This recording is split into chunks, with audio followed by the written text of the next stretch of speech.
ಖುಷಿಯಾಗತ್ತೆ ಬೆಳಗಾವಿಗೆ ಬಂದು. ಇದು ಮೊದಲನೇ ಸಲ. ಇವಾಗ ಒಂದು 6-7 ತಿಂಗಳ ಹಿಂದೆ ಬಂದಿದ್ವಿ ನಾವು ಇಲ್ಲಿಗೆ. ಅಫ್ಕೋರ್ಸ್ ಬೇರೆ ಉದ್ದೇಶದಿಂದ ಬಂದಿದ್ದಾದರೆ ಬೆಳಗಾವಿಗೆ ನಮ್ಮ ಒಂದು ಚಿನ್ನಸ್ವಾಮಿ ಸ್ಟೇಡಿಯಂನಲ್ಲಿ ಕ್ರಿಕೆಟ್ ವಾಪಸ್ ತೊಗೊಂಬರ್ಬೇಕು ಅನ್ನೋ ಒಂದು ಉದ್ದೇಶದಿಂದ ನಾವಿಲ್ಲಿ ಆವಾಗ ಸೆಷನ್ ನಡೀತಾ ಇತ್ತು ಇಲ್ಲಿ. ಸೊ ಆವಾಗ ಬಂದು ಇವಾಗ ಮಾಜಿ ಮುಖ್ಯಮಂತ್ರಿ ಆದ ಸಿದ್ದರಾಮಯ್ಯ ಅವ್ರನ್ನ, ಹಾಗೆಯೇ ಇವಾಗ ಮಾನ್ಯ ಮುಖ್ಯಮಂತ್ರಿ ಡಿ ಕೆ ಶಿವಕುಮಾರ್ ಜಿ ಅವ್ರನ್ನ ಬಂದು ಮೀಟ್ ಮಾಡಿದ್ವಿ ಆವಾಗ. ಸೊ ಆ ಒಂದು ಉದ್ದೇಶ ಬೇರೆ ಇತ್ತು, ಇವಾಗ ಬಂದಿದ್ದ ಉದ್ದೇಶ ಬೇರೆ ಇತ್ತು. ಇವಾಗ ಬಂದಿದ್ದ ಉದ್ದೇಶ ಏನು ಅಂತಂದರೆ, ಇವಾಗ ನಾವು ವರ್ಲ್ಡ್ ಎನ್ವಿರಾನ್ಮೆಂಟ್ ಡೇ ಏನು ಆಯಿತೋ ಜೂನ್ನಲ್ಲಿ,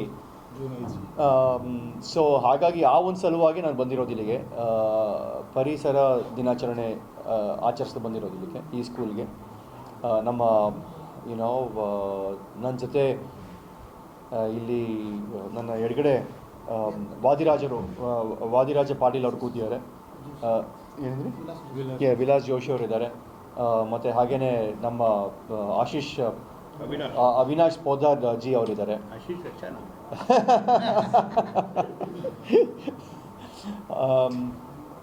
ಇವರು ನಮ್ಮ ಇಲ್ಲಿ ಸಂಸ್ಥೆಗೆ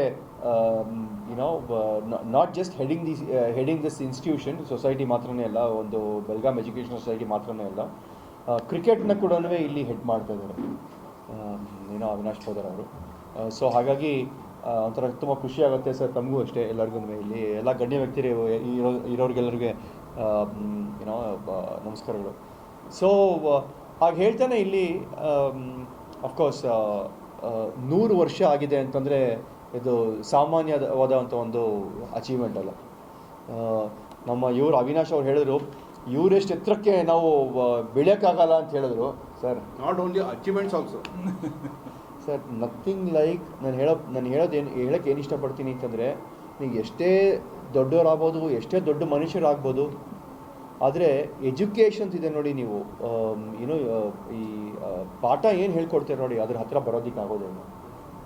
nothing can come close to education. ಅದನ್ನು ಇಲ್ಲಿ ಮಾಡ್ತಾ ಇದ್ದಾರೆ. BK ಮಾಡೆಲ್ ಸ್ಕೂಲ್, ಹಾಗೆಯೇ ನಮ್ಮ ಸತ್ಯಾತ್ಮ ತೀರ್ಥರ ಒಂದು ಅನುಗ್ರಹದಿಂದ, ಸ್ವಾಮಿಗಳ ಅನುಗ್ರಹದಿಂದ ಇದು PUC ಮಾಡೆಲ್ ಕಾಲೇಜ್ ಕೂಡ ನಡೀತಾ ಇದೆ. ಮೊದಲನೇ ಫಸ್ಟ್ ಆ್ಯಂಡ್ ಸೆಕೆಂಡ್ PUC ಕೂಡ ನಡೀತಾ ಇದೆ, both science and commerce.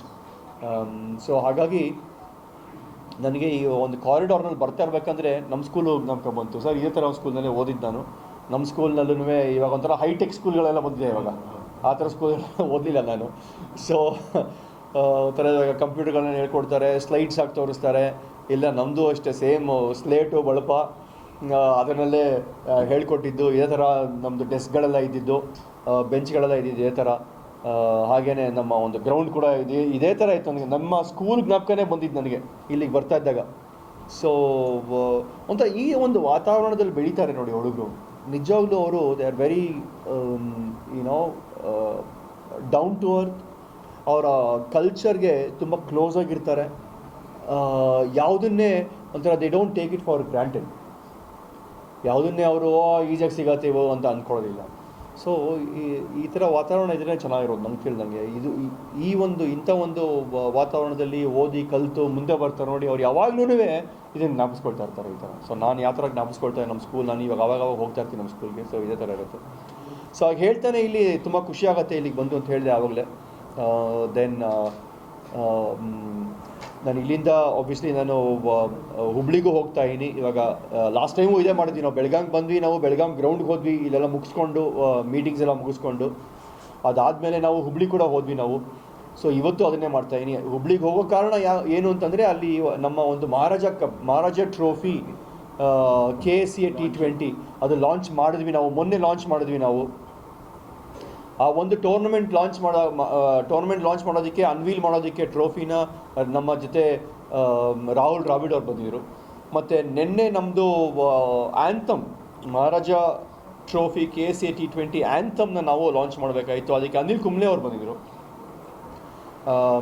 So ಹಾಗೆ ಒಂದು ಲೆಜೆಂಡ್ಸ್ ಆಫ್ ದ ಗೇಮ್ಸ್ ಬರ್ತಾ ಇದ್ದಾರೆ. ಶ್ರೀನಾಥ್ ಅವ್ರು ಮೈಸೂರಿಗೆ ಬರ್ತಾರೆ.